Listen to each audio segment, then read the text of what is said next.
गोरे वसुदेव देव के गोरे है बलराम। गोरे वसुदेव देव की गोरे है बलराम।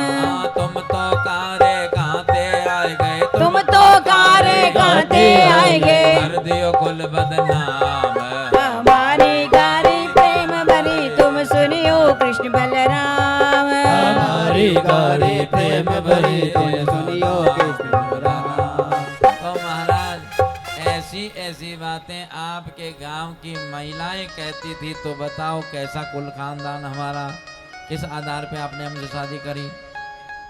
और कहा इतनी बात कही रहे थे भगवान की रुक्मणी तो बेहोश होकर गिर पड़ी महाराज। भगवान भी रुक्मणी को उठाए, उनको जल छिड़का, उनको हवा किया और भगवान कहने लगे जब रुक्मणी होश में आई, कारी रुक्मणी मैं तो मजाक कर रहा था, तुम्हें मजाक भी नहीं पसंद है। रुक्मणी बोली होश में आकर के कि प्रभु आप तो मजाक ही कर रहे थे, और जो आपकी मजाक को मजाक मान ले वह तो बड़े आनंद में रहेंगे, पर जो कोई आपकी मजाक को हकीकत मान लेगा तो वह तो बड़ा दुखी हो जाएगा, बड़ा कष्ट पावेगा।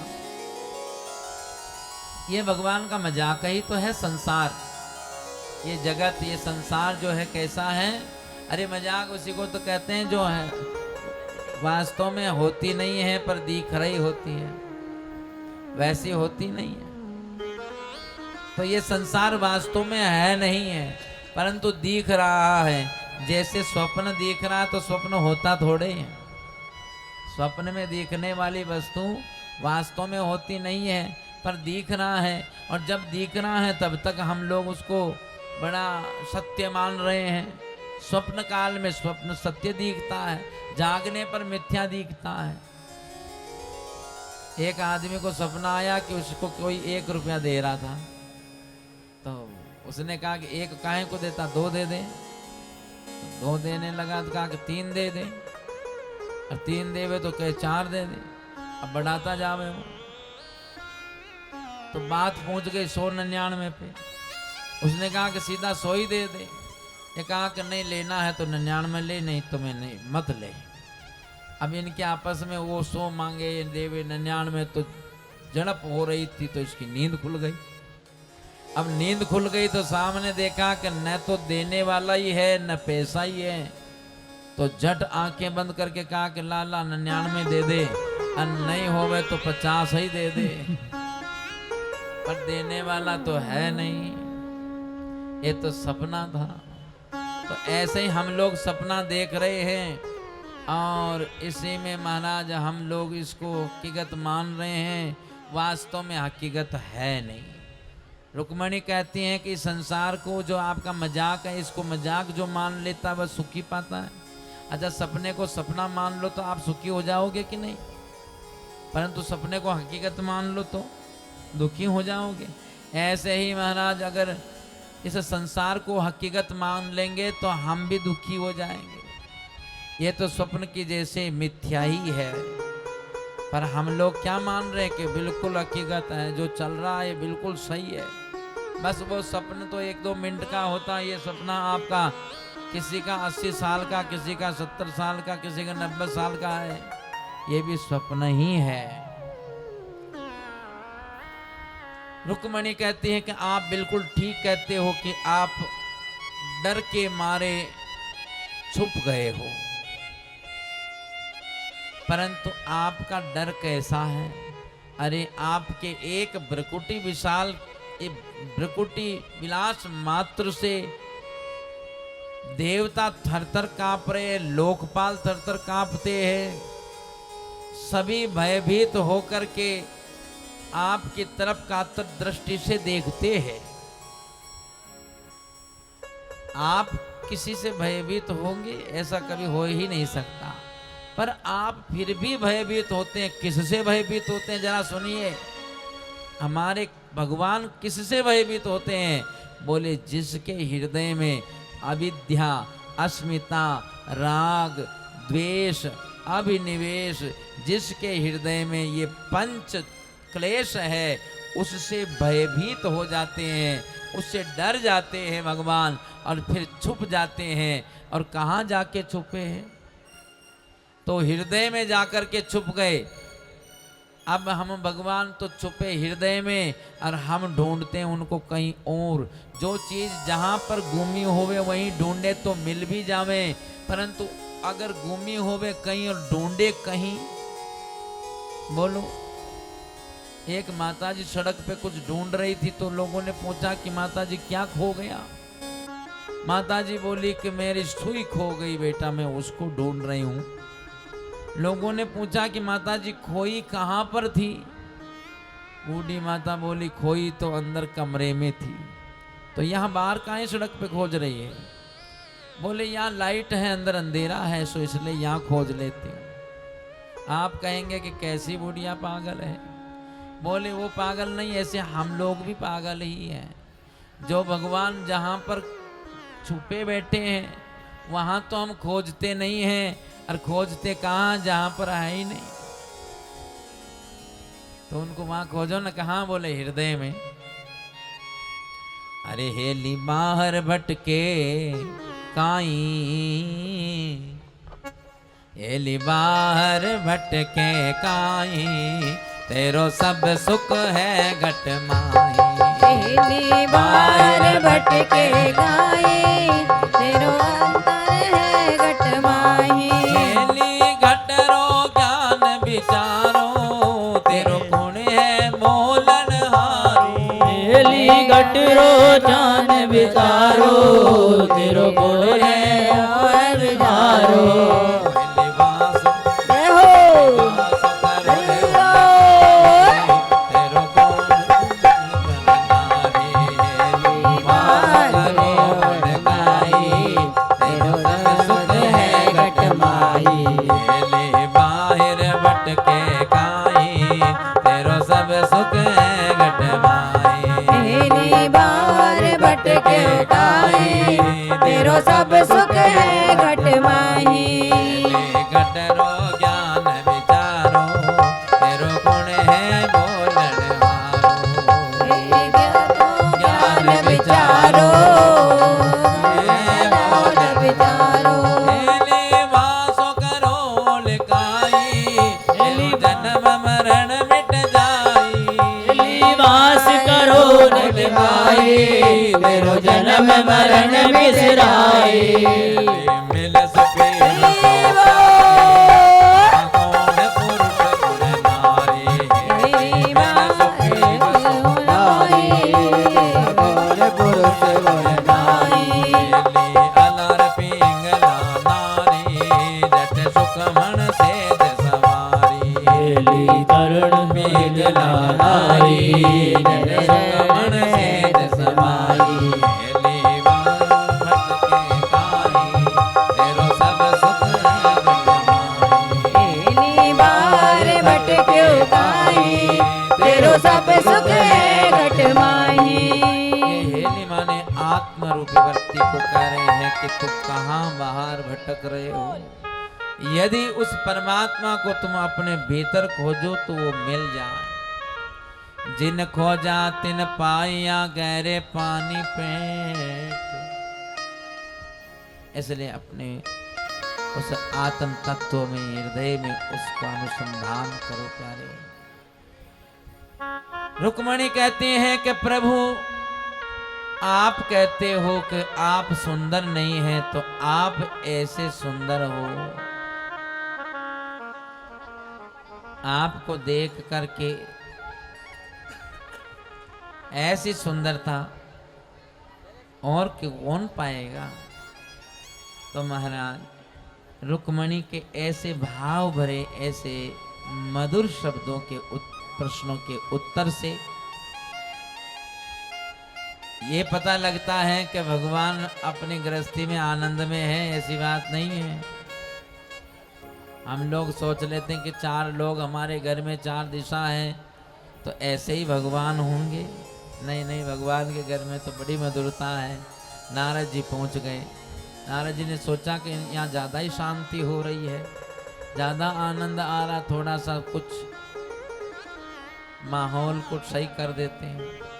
तो नारद जी पहुंच गए, सोचा कि जिस महल में भगवान नहीं होंगे वहां पर ही रानी को मैं भड़का दूंगा, फिर झगड़ा होगा। तो नारद जी जैसे ही जिस भवन में जाए उसी भवन में श्री कृष्ण मिल जाए। कहीं बालकों के साथ खेल रहे हैं, तो कहीं पर कथा सुन रहे हैं, कहीं पर वह दान कर रहे हैं, कहीं पर यज्ञ कर रहे हैं, कहीं संध्या कर रहे हैं, कहीं रानियों के साथ बात कर रहे हैं।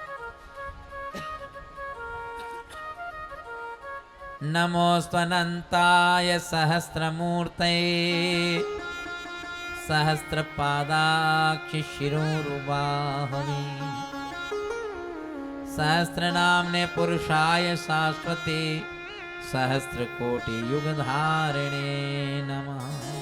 अनंत अनंत रूप मेरे प्रभु के, इसलिए ऐसा न सोचो कि भगवान कहीं है कहीं नहीं है। नहीं नहीं, सर्वत्र है। वासुदेवम सर्वमिति समात्मा सुदुर्लभ, बड़ी दुर्लभ है। अब हमारे भगवान पहुंच गए पौंड्रक के यहाँ पर। जब पौंड्रक भगवान का रूप बना करके भगवान से ही वह विरोध कर रहा है। भगवान ने कहा कि जो मेरा रूप बना करके बैठा है, आखिर मेरा चिंतन तो कर ही रहा है, तो उसका उद्धार भगवान ने कर दिया। अब हमारे भगवान पहुंच गए राजसूय यज्ञ में, जहां पर पांडवों की सहायता से जरासंध का वध करवाया। और अब यहाँ पर जरासंध के बंदी राजाओं को छुड़ाया। राजसूय यज्ञ में जहाँ पर भगवान पहुँचे, शिशुपाल का वध हुआ। ये कथा आपने पिछले स्कंद में सुन ली, सप्तम स्कंद में। जरासंध का जहाँ शिशुपाल का वध हो गया। अब अगर पूजा जो है वो हमारे श्री कृष्ण की हो गई, भगवान की पूजा होने लगी। अब भगवान ने सबको कार्य सौंप दिया।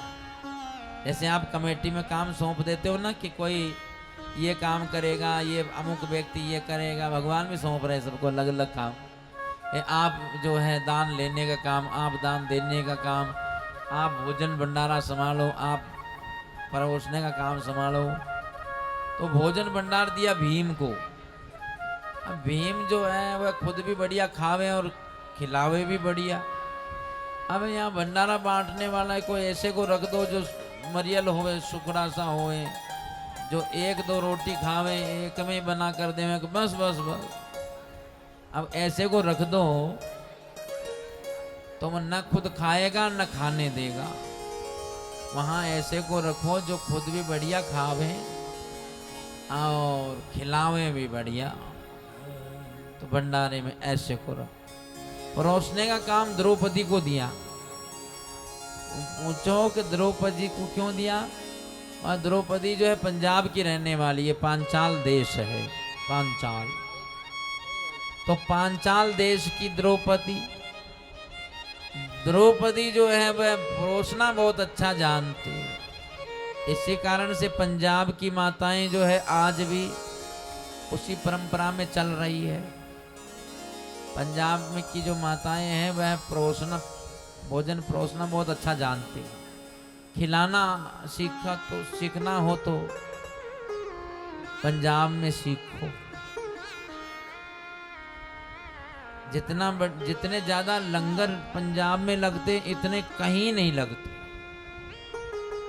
कोई क्षेत्र में, कोई प्रदेश में इतने लंगर नहीं लगते, इतने भंडारे नहीं होते हैं जितने भंडारे पंजाब में लगते हैं। अच्छा, भंडारे के लिए तो ऐसा है कि लोगों को एक बार कहने की जरूरत है कि हमने भंडारा कराना है। अपने आप लोग, कोई आटा ला करके दे रहा, कोई दूध, कोई चीनी, कोई चावल ला करके दे देगा, महाराज भंडारा कराओ। एक बार कहने की जरूरत होती है। तो कल भंडारा है ना, कल। वाह जी वाह। अच्छा, सच सच बताना कितने लोगों ने भंडारे में अपने हिस्सा दान किया है? जरा हाथ खड़ा करना जिन्होंने भंडारे में दिया हो। वाह जी वाह। लगभग 80% लोगों ने दे दिया। बहुत बड़ी बात है। एक बार अपने लिए जोरदार से ताली बजाओ।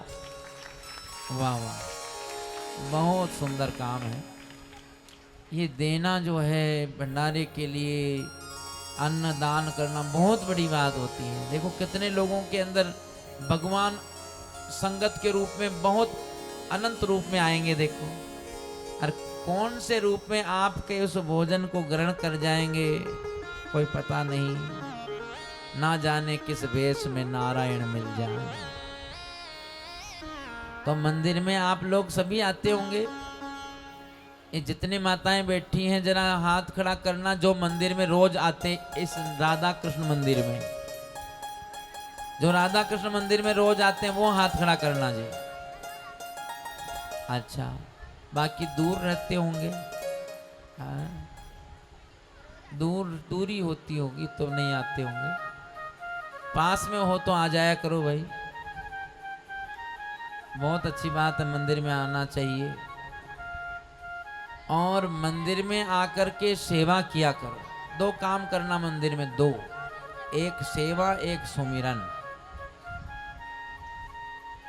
जितनी देर तक सुमिरन में मन लगे सुमिरन करो, और मन न लगे तो जबरदस्ती मत बैठो, सेवा करो।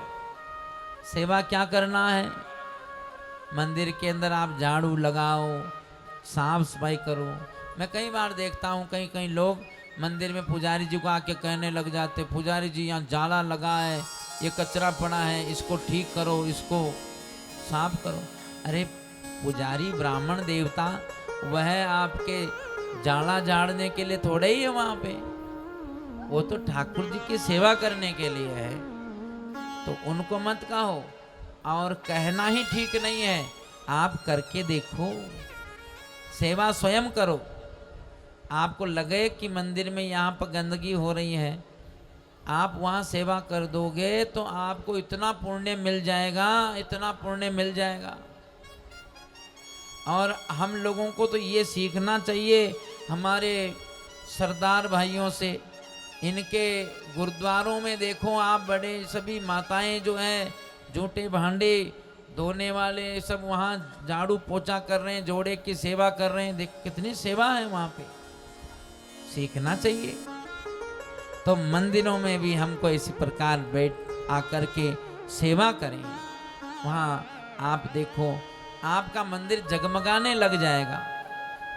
कहीं कहीं लोग कहने वाले तो बहुत होते हैं कि गंदगी बहुत हो रखी है। अरे प्यारे, घर में अगर हमारे भी 4 मेहमान आ जाते तो घर में गंदगी हो जाती कि नहीं?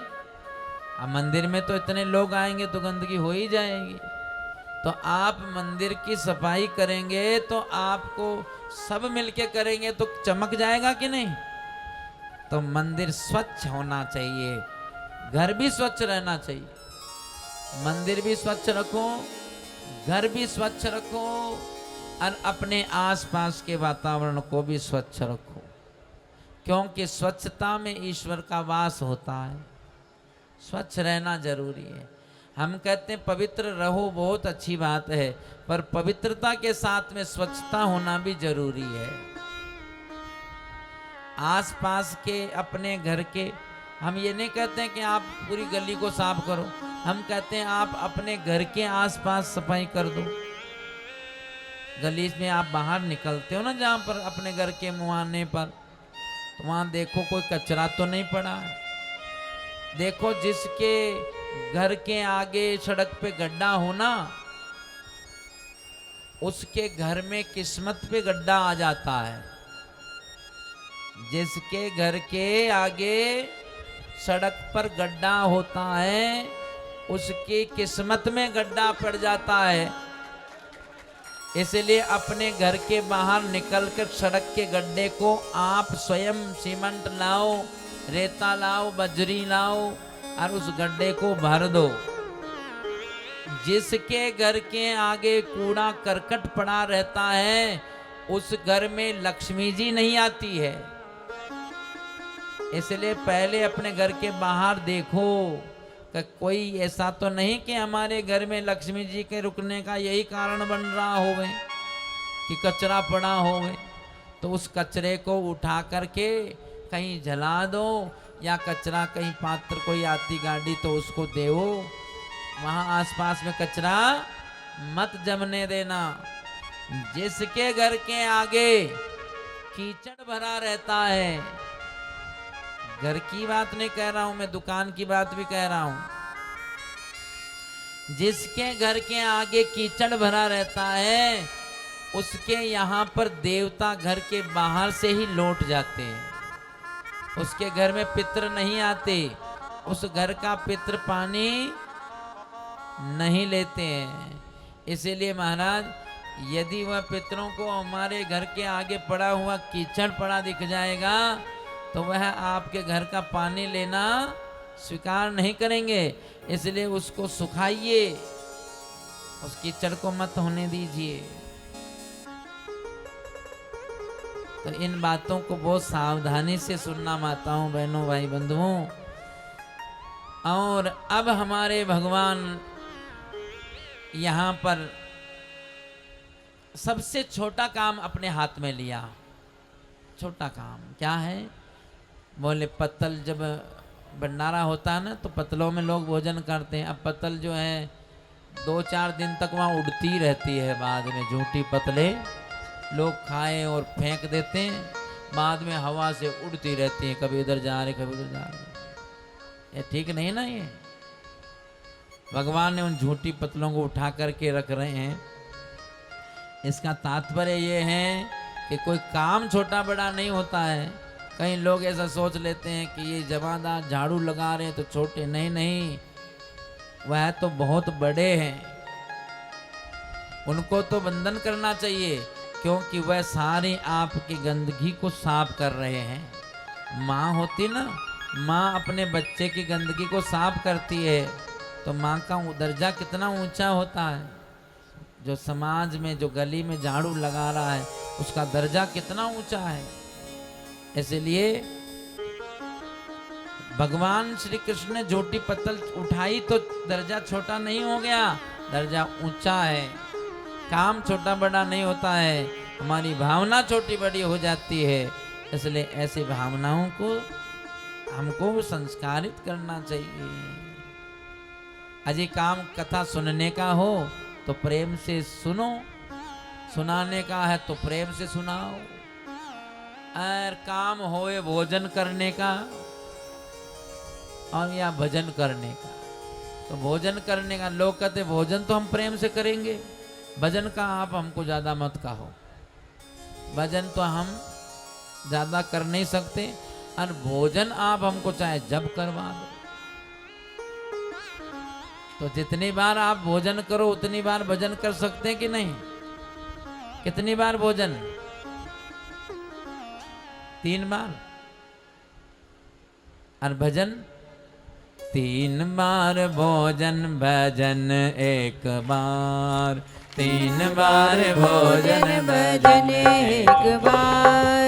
3 बार भोजन, भजन 1 बार। 3 बार भोजन, भजन 1 बार। इसमें भी आते हैं झंझट हजार, इसमें भी आते हैं झंझट हजार। 3 बार भोजन, भजन 1 बार। 3 बार भोजन, भजन 1 बार। ओ मन मेरा कहता गंगा नहाऊं, मन मेरा कहता गंगा नहाऊं। ओ गंगा नहाऊं मैं जमुना नहाऊं, गंगा नहाऊं मैं जमुना नहाऊं, गंगा नहाऊं मैं जमुना नहाऊं, गंगा नहाऊं मैं जमुना नहाऊं। पर क्या हुआ कि हमने भोजन तो करना है 3 बार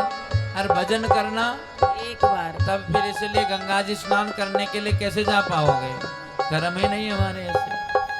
जाते जाते रास्ते में आ गया बुखार, जाते जाते रास्ते में आ गया बुखार। 3 बार जय हो। भोजन 1 बार। 3 बार भोजन, भजन 1 बार। ओ इसमें भी आते झंझट हजार, इसमें भी आते झंझट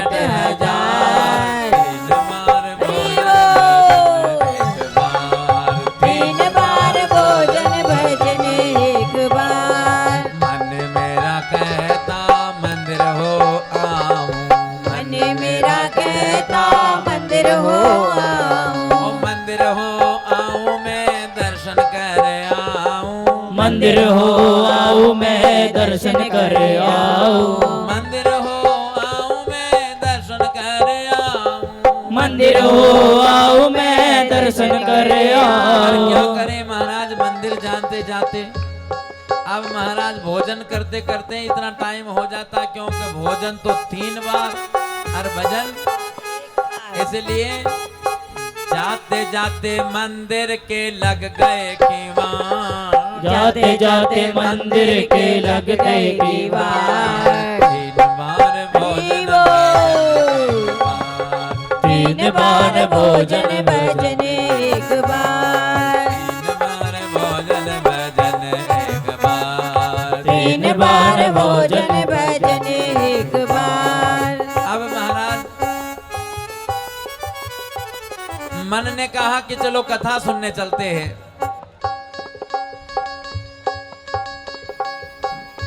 और कथा सुनने के लिए जब हम लोग गए अब लोग भोजन करके चले जाएं तो क्या होगा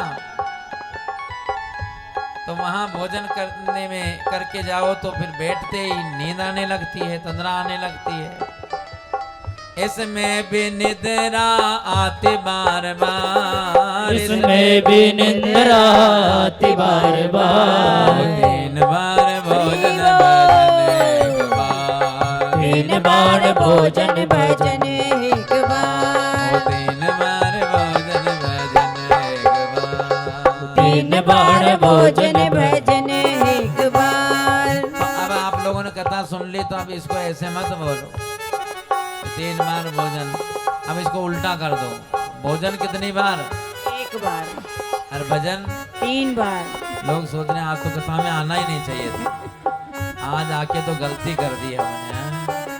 अब पता नहीं क्या क्या छुड़ाएंगे हमारे से चलो ऐसा ना करो तो कम से कम ऐसा तो करो कि जितनी बार भोजन उतनी बार भजन 3 बार भोजन भजन 3 बार 3 बार भोजन भजन 3 बार इसमें बेरक्षा करे रघुनाथ इसमें भी रक्षा करे रघुनाथ 3 बार भोजन 3 बार भोजन भजन 3 बार 3 बार भोजन भजन 3 बार 3 बार 3 बार भोजन भजन 3 तो अब महाराज रासु यज्ञ हो गया और इसके बाद में अब इन कौरवों को लगा कि ये तो गड़बड़ हो गया हमारे से ज़्यादा आगे निकल गए शकुनी मामा के कपट से जुआ खेला गया पांडव हार गए अपने को हार गए द्रौपदी को हार गए द्रौपदी का चेहरण होने लगा भगवान को पुकारा भगवान ने वस्त्रावतार लेकर द्रौपदी की रक्षा कर दिया 12 वर्ष का वनवास 1 वर्ष का अज्ञातवास बन लगा वनवास भुगत करके पुनः आए शांति दूत बन के भगवान गए राज्य की मांग की नहीं दिया 5 गांव मांगे फिर नहीं दिया बिना युद्धे न केशव बिना युद्ध के कुछ नहीं मिलेगा अब युद्ध होने लगा 18 दिन महाभारत का युद्ध हुआ जिसके अंदर पांडवों की विजय हुई कौरव सब मारे गए और पांडव लोग जो है कुछ समय 36 वर्षों तक श्री युधिष्ठिर जी ने राज्य किया इसके बाद में पांडव भी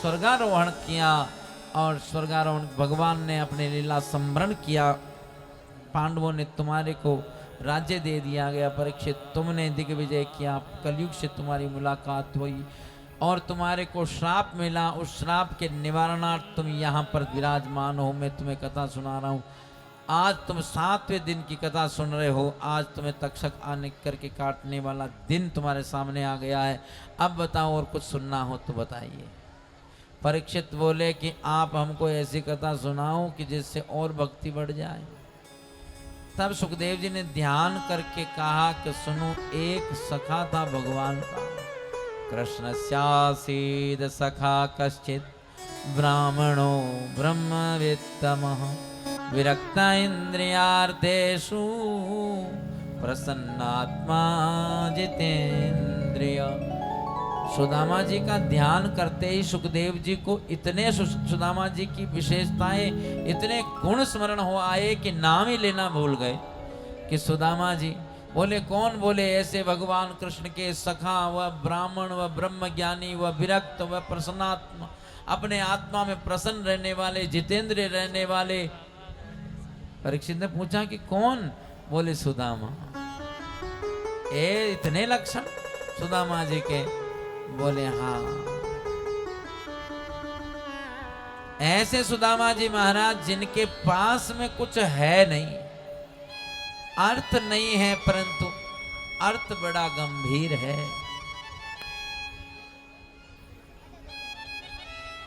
भले सांसारिक रूप से तो अर्थ उनके पास में नहीं है, परंतु पारमार्थिक अर्थ इतना गंभीर है, गजब के धनिक है।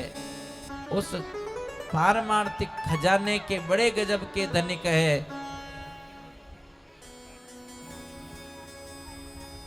सरस्वती के भंडार की बड़ी अपूर्व बात। ये सरस्वती का भंडार तो बहुत है। देखो लक्ष्मी जी के सरस्वती जी के बनती नहीं है। जहाँ लक्ष्मी जी होती वहाँ सरस्वती लुप्त रहती, और जहाँ पर सरस्वती विराजमान वहाँ होती है, वहाँ लक्ष्मी जी लुप्त रहती है। अब श्री सुदामा जी महाराज विद्वान तो बहुत गजब के, परंतु पास कुछ है नहीं। इनकी पत्नी ने इनको कहा कि आप भगवान के पास क्यों नहीं चले जाते, उनके दर्शन ही कराओ। देवी जाना तो चाहता हूँ, पर अपने घर में हमारे खाने को कुछ है नहीं, तो हमें भगवान के लिए क्या लेके जाओ। इनकी पत्नी कह रही है कि हमारे पास तो कुछ नहीं, माना कि हमारे पास कुछ नहीं है, परंतु क्या भगवान को देने के लिए, भगवान के लिए हम व्यवस्था नहीं कर सकते? ध्यान से सुनना माताओं। सुदामा की पत्नी कह रही है कि धर्म के लिए हमें को कुछ देना है, हमारे घर में कुछ है नहीं, हमारे पास कुछ है नहीं, पर हमारे मन में है देने की चाहना कि हम कुछ देवें। तो कैसे देवें? सुदामा जी की पत्नी कहती है कि ठहरो, मैं घरों से कुछ उधार मांग लाती हूँ। ये पहला दान ऐसा होगा जो उधार लेकर के दान हो रहा है। कोई शास्त्र में कहीं आपने ऐसा उदाहरण नहीं सुना होगा कि जो उधार लेकर के दान किया जा रहा हो। एक बार महाराज सातवान ने एक दुर्ग बनाया, किला, और पता किया गया कि इसमें सबसे ज्यादा दान किसने दिया। तो एक लिस्ट तैयार हुई, ध्यान से सुनना। एक लिस्ट तैयार हुई, उस लिस्ट में सबसे ऊपर एक नाम था जिसने दान किया 1 रुपया। जिसने 1 रुपया दान किया।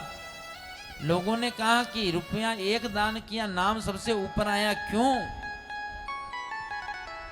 सातवान राजा बोला कि जिसके पास में अरब रुपए थे उसने करोड़ दान कर दिए, जिसके पास करोड़ थे उसने लाख दान कर दिए, जिसके पास लाख रुपए थे उसने 1000 दान कर दिया, 1000 वाले सैकड़ों दान कर दिया, परंतु जिसके पास में सारी पूंजी 1 रुपया था तो उसने 1 ही दान कर दिया, माने सर्वस्व दान कर दिया। बताइए उसके बराबर का दान कौन सा होगा? उसके जैसा दान और किसका? और इस दान से भी ज्यादा बढ़कर दान किसका हुआ? सुदामा जी का। क्योंकि सुदामा जी के पास में बिल्कुल है ही नहीं है, क्या करें? तो उधार लेकर के दान किया जा रहा है। आप बताइए, 3 घरों से एक मुट्ठी चावल ला करके, घर में साबत कपड़ा नहीं है, माता ने आंचल का कपड़ा फाड़ करके उसमें पोटली बना करके सुदामा जी को दिया, और सुदामा जी महाराज उस पोटली में लिए चावल को चल पड़े भगवान की ओर, उनसे मिलने, दर्शन करने के लिए। परंतु आज देने जा रहे सुदामा जी, लेने नहीं जा रहे, देने जा रहे हैं। उन चावलों की पोटली को लेकर देने चले हैं। रास्ते में एक नदी मिल गई, पार जाना है, कैसे जाए? पास में पैसा नहीं, मांगन में सकुचाए, पीछे पीछे हरि फिरे, कहीं भूखा नहीं रह जाए। पास में पैसा नहीं है और मांग सकते नहीं हैं। अरे ऐसे भक्तों के पीछे तो भगवान घूमते हैं और भगवान उनके पीछे पीछे घूम करके देखते हैं कहीं ये मेरा भक्त भूखा तो नहीं रह जाएगा। इसलिए श्री ठाकुर जी महाराज सुदामा जी महाराज को पार कराने के लिए नौका लेकर के आ गए। कन्हैया ले चल पर ले पार, कन्हैया ले चल पर ले पार, सावरिया ले चल पर ले पार, सावरिया ले चल पर ले पार, सावरिया ले चल पर ले पार, सावरिया ले चल पर ले पार, कन्हैया हरि बोल।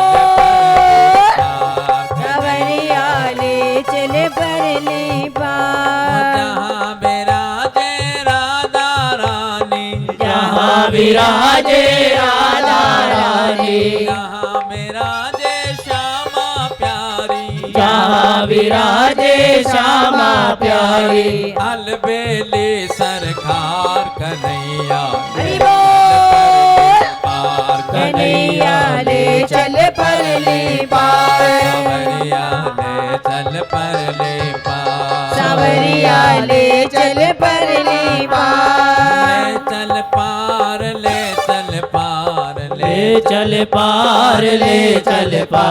ले चल पार, ले चल पार, ले चल पार, ले चल पार, ले चल पार, ले चल पर ले पार, सावरिया ले चल पर ले पार, कन्हैया ले चल पर ले पार, कन्हैया ले चल पर ले पार। और भगवान उस नौका को लगे खेने। भगवान देख करके उस सुदामा को हंस रहे हैं। पूछे पंडित जी कहाँ जा रहे हो? सुदामा जी बोले कि मैं द्वारिका जा रहा हूँ।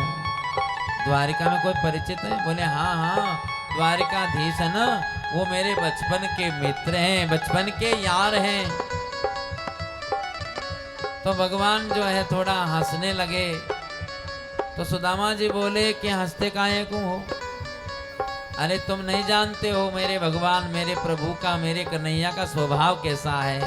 अरे मेरा प्रभु जो है ये बाहर का तन नहीं देखता है, हमारी जेब में रखा धन नहीं देखता है, वह तो हमारे हृदय में मन को देखता है, वह मन को देखता है। भगवान की आंखों में आंसू आ गए। वारे वहाँ सारा संसार बदल गया, पर मेरे यार सुदामा तू नहीं बदला। कन्हैया ले चल पर ले पार, कन्हैया ले चल पर ले पार, सावरिया ले चल पर ले पार, सावरिया ले चल पर ले पार। सावरिया ले चल हरि बोल। ले चल पर ले पार, कन्हैया ले चल पर ले पार, कन्हैया ले चल पर ले पार। श्यामा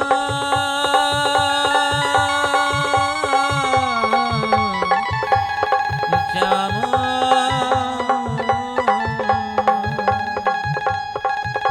भगवान सुदामा जी को पार पहुंचाया। और जब सुदामा जी महाराज जैसे तैसे चलते हुए द्वारिकापुरी पहुंचे, पहले ही पहले जो भवन था उस भवन में जा रहे हैं। बाहर थे दो द्वारपाल। इन द्वारपालों को देखकर द्वारपालों ने, कई लोग कहते हैं द्वारपालों ने धक्का मार दिया सुदामा जी को, और कई लोग बताते भी हैं ऐसा कि धक्का मार रहे हैं। अरे ऐसा है नहीं महाराज। अरे भगवान तो नमो ब्राह्मण गो ब्राह्मण हिताय च, जो हमारे प्रभु तो ब्राह्मणों का के लिए अवतरित हुए हैं। अब बताइए वहाँ पर ब्राह्मण को धक्का मिलेगा तो फिर कहाँ जाएंगे? नहीं नहीं, धक्का नहीं मिला महाराज। उन द्वारपालों ने इन सुदामा जी की आवभक्त की और कहा कि देखो आपको ढूंढने में दिक्कत होगी, आप बैठो, हम ढूंढ के आते हैं कहाँ है हमारे प्रभु। सुदामा मिलने आए सुदामा मिलने आए आज, कन्हैया तेरे बचपन के हैं यार।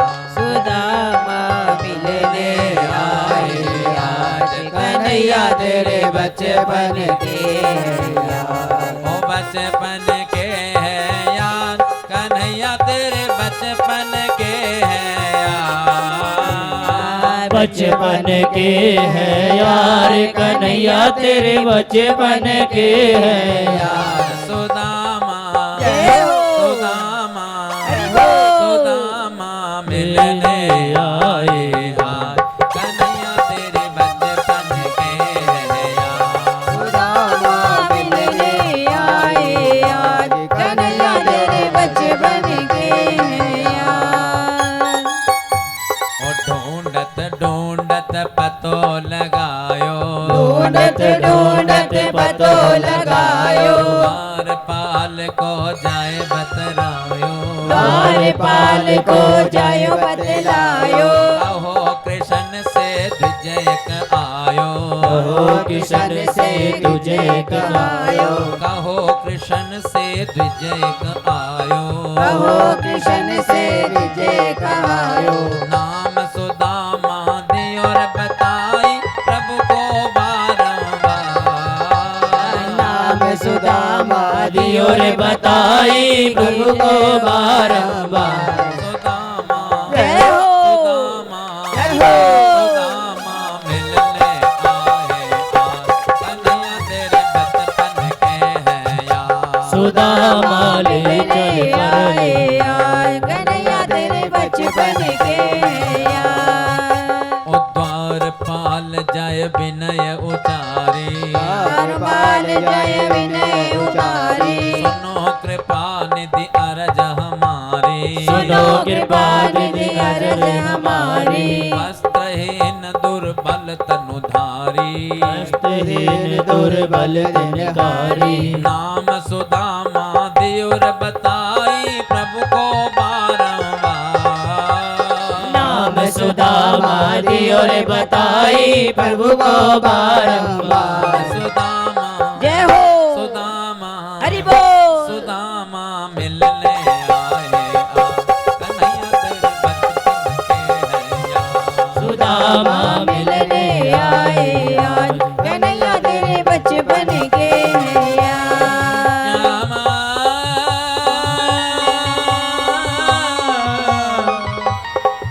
श्यामा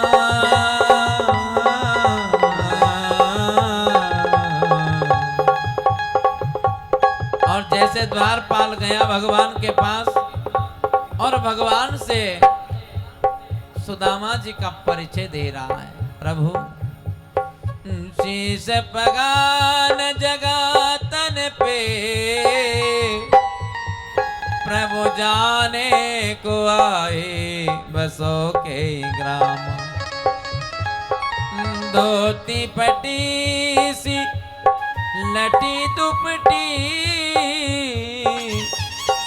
अरुपाय उपासन की नई साम।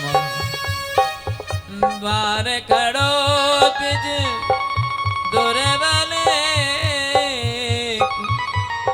रहो चकित सो वसुधा अभिरामा।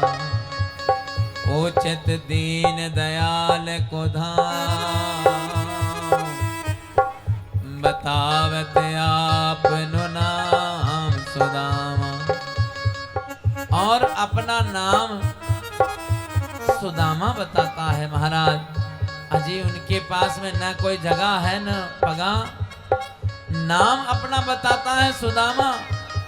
और जो बोले सुदामा सुनत प्रभु आतुर उठ जाए, सुनत प्रभु आतर उठ जाए, सुनत प्रभु आतुर उठ जाए, सुनत प्रभु आतर उठ जाए। नंगे पाव मित्र डिग आए, नंगे पाँव मित्र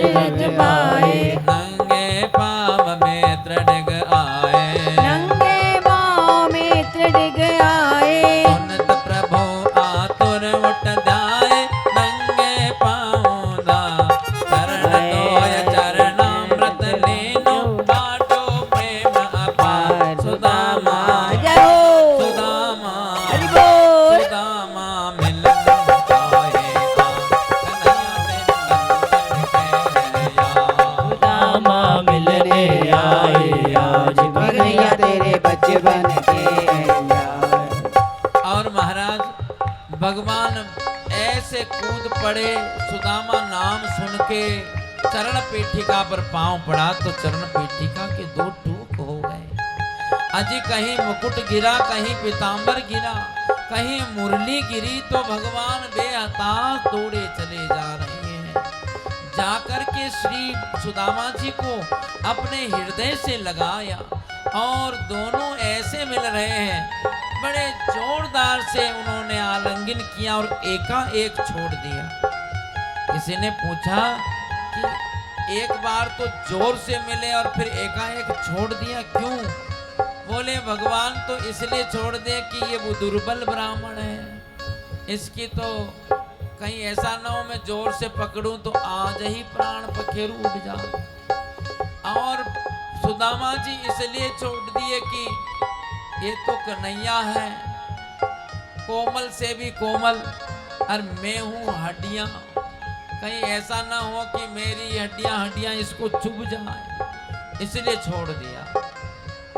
और अब महाराज भगवान ने सुदामा जी का सम्मान किया, अपने महल में लाए, अपने सिंहासन पर बिठाया और अपने सारे परिवार से उनका पूजन करवाया। सुदामा जी का पूजन होने लगा तो पूजन करें तो जो माताएं आती, भगवान की पत्नियां आती, तिलक लगाती, एक बर्फी का पीस मुंह में भी देती और प्रणाम करती, तो श्री सुदामा जी आशीर्वाद देते, पति प्रिया भव, पुत्रवती भव, सौभाग्यवती भव। अब सुदामा जी महाराज ने देखा कि 10-12 प्रणाम हो चुके हैं, तो सोचा कि इतनी बर्फी खा खा के पेट तो आज ही भर गया इतना, तो इसलिए अब बर्फी का थोड़ा थोड़ा टुकड़ा पाना शुरू किया।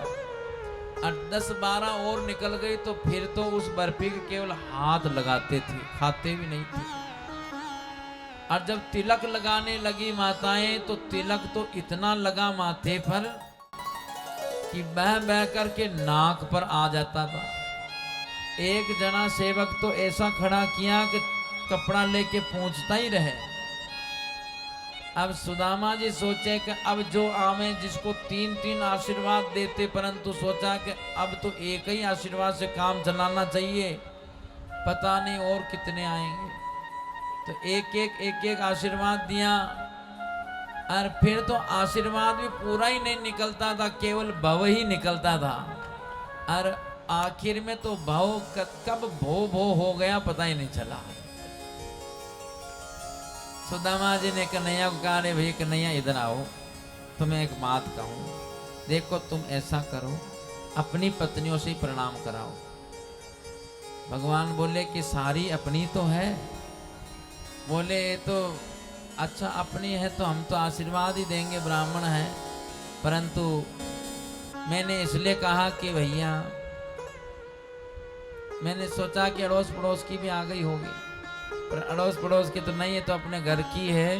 तुम ऐसा कर सबकी तरफ से तू ही प्रणाम कर ले, तेरे को आशीर्वाद दूंगा जो ही सबके पास पहुंच जाएगा। अब तो भगवान समझ गए कि सुदामा जी दुर्बल है, और ऐसे अगर ये प्रणाम का सिलसिला चला तो ये तो सप्ताह महीना तो इसी में बीत जाएगा। तो आप प्रणाम किए और अब श्री सुदामा जी से कह रहे हैं कि भैया सुदामा, जब हम साथ में पढ़ते थे तो वो दिन भी कैसे दिन थे, बड़ा आनंद होता था। अच्छा पढ़ाई जब पूरी हो गई, हम भी इधर आ गए, तुम भी घर में चले गए, तो घर जाने के बाद में शादी ब्याह तो तुमने किया ही होगा। सुदामा जी ने कहा हाँ भैया, एक बड़ी पतिव्रता हमारी पत्नी है और 3 छोटे छोटे बच्चे हैं। तो कहा कि सुदामा, इसलिए मैंने पूछा कि भैया तुम शादी तो कर ली, हमें तो बुलाया नहीं। सुदामा जी बोले काहे बातें बना रहा है कि मेरे तो एक ही हुई, भूल गया सो भूल गया, तुम्हारी तो इतनी हुई तो किसी में तो बुलाता। कन्हैया ने कहा कि हमारी तो पूछो ही मत, हमारी तो सुबह कोई बात ही नहीं है शादी ब्याह की, और शाम को तो बहू रानी तैयार खड़ी है, ब्रज में कहावत है कि पुआ न पापड़ी जट बहू आ पड़ी। तो कोई रीति रिवाज नहीं है, बहू रानी आ गई। कि ये सारी ऐसे के ऐसे ही आई? कि बोली आई तो ऐसे ही थी, बाद में विधि विधान से विवाह किया। भगवान बोले कि सुदामा इसलिए पूछा कि तुम अकेले नहीं, घर में भाभी जी है तो मेरे लिए कुछ तो भेजा ही होगा उन्होंने। सुदामा जी सोचेगा ओहो इसको कैसे पता लग गया, अब क्या करूं? अगर ये सूखे चावल को इसको पता लग गया तो खा जाएगा और उसके पेट में दर्द होगा, ठीक नहीं है। ये 56 भोग आरोगने वाला कन्हैया हमारे ये सूखे चावल को प्रेम प्रेम में खा जाएगा, अब क्या करें? तो अपनी पोटली को कोंक में ऐसे दबा लिया कि दिखे नहीं। भगवान भी बड़े कौतुकी। भगवान ने सोचा कि कैसे इसकी पोटली निकलाएं। सो कहा कि नहीं सुदामा तेरा छोटा लड़का कितना बड़ा? के बोले घुटने के हाथ लगाया कि इतना बड़ा है। और बोले बीच वाला के कमर के हाथ लगाया, बोले इतना बड़ा। और बड़ा वाला के कान के हाथ लगाया इतना बड़ा। ज्यों कान के हाथ लगाया ज्यों पोटली नीचे गिर गई। भगवान ने पोटली को लेकर के चावलों को खाने लगे। अरे तीजो मूठ कृष्ण जब दीनो, तीजो मूठ कृष्ण जब दीजो, हाथ पकड़ रुकमणि ने लीनो, हाथ पकड़ रुकमणि ने लीजो, हाथ पकड़ रुकमणि ने लीनो, हाथ पकड़ रुकमणि ने लीनो, समझो मित्र कहा तुम कीनो, समझो मित्र कहा तुम कीनो, दे रहे तीनों लोक प्रभु कछु मन में करो जी विचार, दे रहे तीनों लोक प्रभु कुछ मन में करो विचार। सुदामा जय हो, सुदामा जय हो, सुदामा मिलने आए आज, कन्हैया तेरे बचपन के है यार, सुदामा मिलने आए आज, कन्हैया तेरे बचपन के हैं यार। बचपन के है यार, कन्हैया तेरे बचपन के है यार, बचपन के हैं यार, कन्हैया तेरे बचपन के हैं यार। सुदामा जय हो, सुदामा जय हो, सुदामा मिलने आए आज, कन्हैया तेरे बचपन के है यार। सुदामा मिलने आए आज, कन्हैया तेरे बचपन के हैं यार। अब जैसे हाथ पकड़ा भगवान ने कहा रुक्मणी आज हाथ मेरा छोड़ दे। रुक्मणी कहते प्रभु मैं इसलिए नहीं पकड़ा हूँ, इसलिए पकड़ रही हूँ कि ये ब्राह्मण का कृपा प्रसाद है, हमारे पास भी तो आना चाहिए। एक एक कण आएगा तब जाकर के इतने लोगों को पूरा होगा। तो इसलिए आज सुदामा जी महाराज को तो पता ही नहीं चला मेरे प्रभु ने क्या कुछ सुदामा जी को दे दिया। देना भी तो ऐसा ही होना चाहिए कि पता न लगे लेने वाले को कि किस प्रकार से उसको दिया गया है। सुदामा जी महाराज के तो महल बन गए, वहाँ तो महाराज नगरी बस गई और इतना कुछ सुदामा जी को भगवान ने दे दिया। ये इस बात के लिए नहीं कि सुदामा जी महाराज आए, नहीं नहीं, सुदामा जी के त्याग का सम्मान है। सुदामा जी को जो है आज भगवान वह सुख उनको प्रदान किया। भगवान कहते हैं कि सुदामा जी यदि मैं आपको सब कुछ भी दूं तब भी कम है। और सुदामा जी महाराज भी भगवान से कुछ लेना नहीं चाहते। सुदामा जी तो सब कुछ छोड़ करके निकल पड़े, कहते हैं हमें ये स्वीकार नहीं है। भगवान प्रकट हो गए नारायण।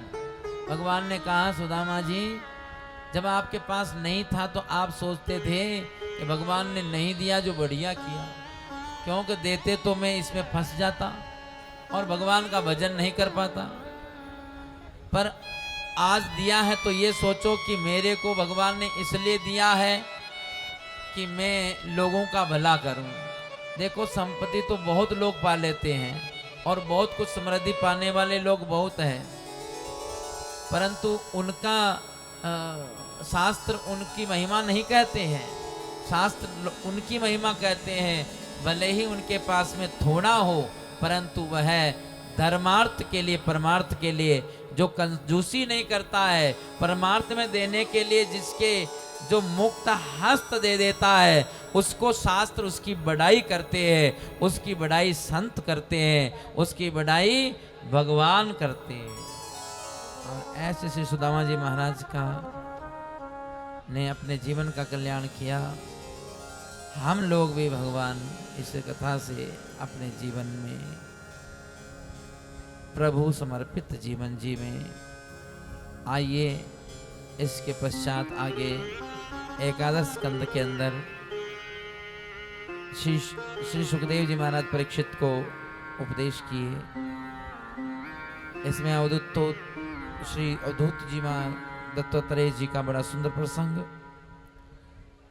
उद्धव जी महाराज को ज्ञान का प्रसंग सुनाया। पृथ्वी वायुराकाशमापोग्निश्चंद्रमा रवि कपोतो अजगर सिंधु पतंगो मधुकृत गज मधुहा हरिणो मीन पिंगला कुरूरोरबका कुमारी शरकृत सर्पौर्णनाभे सुपोषकृत। अवधूत दत्तात्रेय जी ने 24 गुरुओं को बनाया। अर्थ ये है कि व्यक्ति के जीवन में शिक्षा गुरु होता है। दीक्षा गुरु तो ये कि शिक्षा तो किसी से भी ली जा सकती है। हर एक प्रकृति की वस्तु शिक्षा दे रही है। शिक्षा लेने की भावना यदि मन में हो तो ये प्रकृति शिक्षा दे दे, पर यदि मन में कुछ बदलने की, कुछ परिवर्तन की, कुछ सीखने की भावना ना हो तो फिर यदि प्रजापति ब्रह्मा जी भी गुरु बन जाए तो क्या होगा। और आखिर में श्री सुखदेव जी महाराज ने उपदेश किया कि परीक्षित, इसके बाद में भगवान यहाँ से अपने वापस लीला संवरण किए। यदुवंश का सबका जो है सबका नाश हो गया। भगवान देखते ही देखते श्रीमद् भागवत में जाकर के समाहित हो गए। बोले भागवत भगवान की। उसके बाद में कलयुग आरंभ हो गया। 12वें स्कंद की कथा है। सुखदेव जी का अंतिम उपदेश परीक्षित को आया कि त्वं तुम राजन मरिष्यति पशुबुद्धि मिमां जहि न जात प्रागभूतोद्य देहवत्वं न नंक्ष्यसि। हे परीक्षित, इस अज्ञान मूलक धारणा को छोड़ दो कि मैं मरने वाला हूँ। नहीं नहीं, ये मरने वाला जन्मने वाला तो शरीर है। तो अजन्मा अजर अमर अविनाशी है। अपने स्वरूप को जानिए। जब स्वरूप का ज्ञान हो गया, भगवान श्री सुखदेव जी कहते परीक्षित अब बताओ क्या तुम मरोगे। परीक्षित ने अनुभव किया कि नहीं नहीं प्रभु, भगवत तक्षकादिभ्यो मृत्युभ्यो न विवेम्य परिणाम दुख समनः तम नमामि हरिं परम। भगवत तक्षकादिभ्यो मृत्युभ्यो न विवेम्य परविष्टो ब्रह्म निर्वाणा भयम दर्शितम त्वया। कि एक तक्षक नहीं, करोड़ों करोड़ तक्षक भी काटने से मेरी मृत्यु नहीं हो सकती। मैं उस शुद्ध बुद्ध नित्य मुक्त निरंजन चेतन चिन्मय आत्म तत्व हूँ। ये ज्ञान कैसे हुआ? सिद्धोस्मि अनुग्रहितोस्मि करुणा भवतात्मन श्रावितो यच्च में साक्षात आदि निधनो हरि। आज मैं आपकी कृपा से मैं इस ज्ञान में मैंने पाया है और आप गुरु को मैं बारंबार वंदन करता हूँ। गुरुदेव के चरणों में अपने को समर्पित करता हूँ। अंतिम समय श्री सुखदेव जी महाराज का पूजन किया। श्री सुखदेव जी अंतर ध्यान हो गए। बंधुओं, परीक्षित ने का भी जो है मोक्ष हो गया। और अंत में श्री सूत जी महाराज ने जन्मजय द्वारा सर्प यज्ञ का वर्णन किया। व्यास जी ने आकर निवारण किया। भविष्य वर्णन सुनाया गया और मार्कंडे ऋषि का बड़ा सुंदर पावन चरित्र सुनाया गया। मार्कंडे ऋषि ने भगवान के माया के दर्शन चाहा। और जब भगवान के श्वास प्रश्वास के अंदर जब अब उधर में चले गए, वहाँ अनेक प्रकार की सृष्टियों का दर्शन किया। करारविंदेन पादारविंदम मुखारविंदेन विनिवेशयन्तं वटस्य पत्रस्य पुटे शयानं मालं मुकुंद मनसा स्मरामि। श्री भगवान बाल मुकुंद के दर्शन किए। अब इन्होंने दूसरी बार भगवान ने कहा मांगो क्या चाहिए। अब माया नहीं, अब तो विमल भक्ति वर देहि, अब तो केवल विमल भक्ति का ही वरदान मांगा। मार्कंडे अष्टेता चिरजीविता, मार्कंडे ऋषि 8वें चिरजीवित जो आज भी भगवान का भजन कर रहे हैं। और भागवत जी का अंतिम में श्री सूत जी महाराज ने महिमा की है। असारे संसारे विषय विषसंगा कुलधिय क्षणार्धम क्षेमार्धम पिबत सुख गाथा दुल सुधाम। इस असार संसार के अंदर अगर कोई सार है तो वह ये है कि श्रीमद् भागवत जी की कथा सुनने को हमको मिल जाए। ये भागवत जी का एक क्षण भी जो है अमृत की जैसे प्राप्त हो जाता है। और इसमें परीक्षित साक्षी है इस बात के कि थोड़े से 7 दिन का श्रवण करके भी मुक्ति को प्राप्त हो गया। आइए बंधुओं, श्री सूत जी महाराज ने अंतिम भागवत जी के 2 श्लोकों का वर्णन किया और इन दोनों को श्रवण करने से आपको पूर्ण लाभ प्राप्त हो। भवे भवे यथा भक्ति पादयस्तव जायते तथा कुरुष्व देवेशनाथस्त्वं नो यतः प्रभो। नाम संकीर्तनं यस्य सर्वपापप्रणाशनं प्रणाम दुख समनं तं नमामि हरिं परम। एक बार सभी बोलिए, तं नमामि हरिं परम, तं नमामि हरिं परम। एक बार और बोल दीजिए, तं नमामि हरिं परम, तं नमामि हरिं परम। श्री कृष्णार्पणमस्तु। भगवान की यह पावनी कथा जो इस श्लोक के साथ में कि भगवान का नाम संकीर्तन ही जो है वह सब पापों को शमन करने वाला है। और ऐसे भगवान को हम बारंबार प्रणाम कर रहे हैं। आरंभ किया था बंधुओं सत्यम परम धीमहि और उपसंहार हो रहा है सत्यम हरि तम नमामि हरिम परम।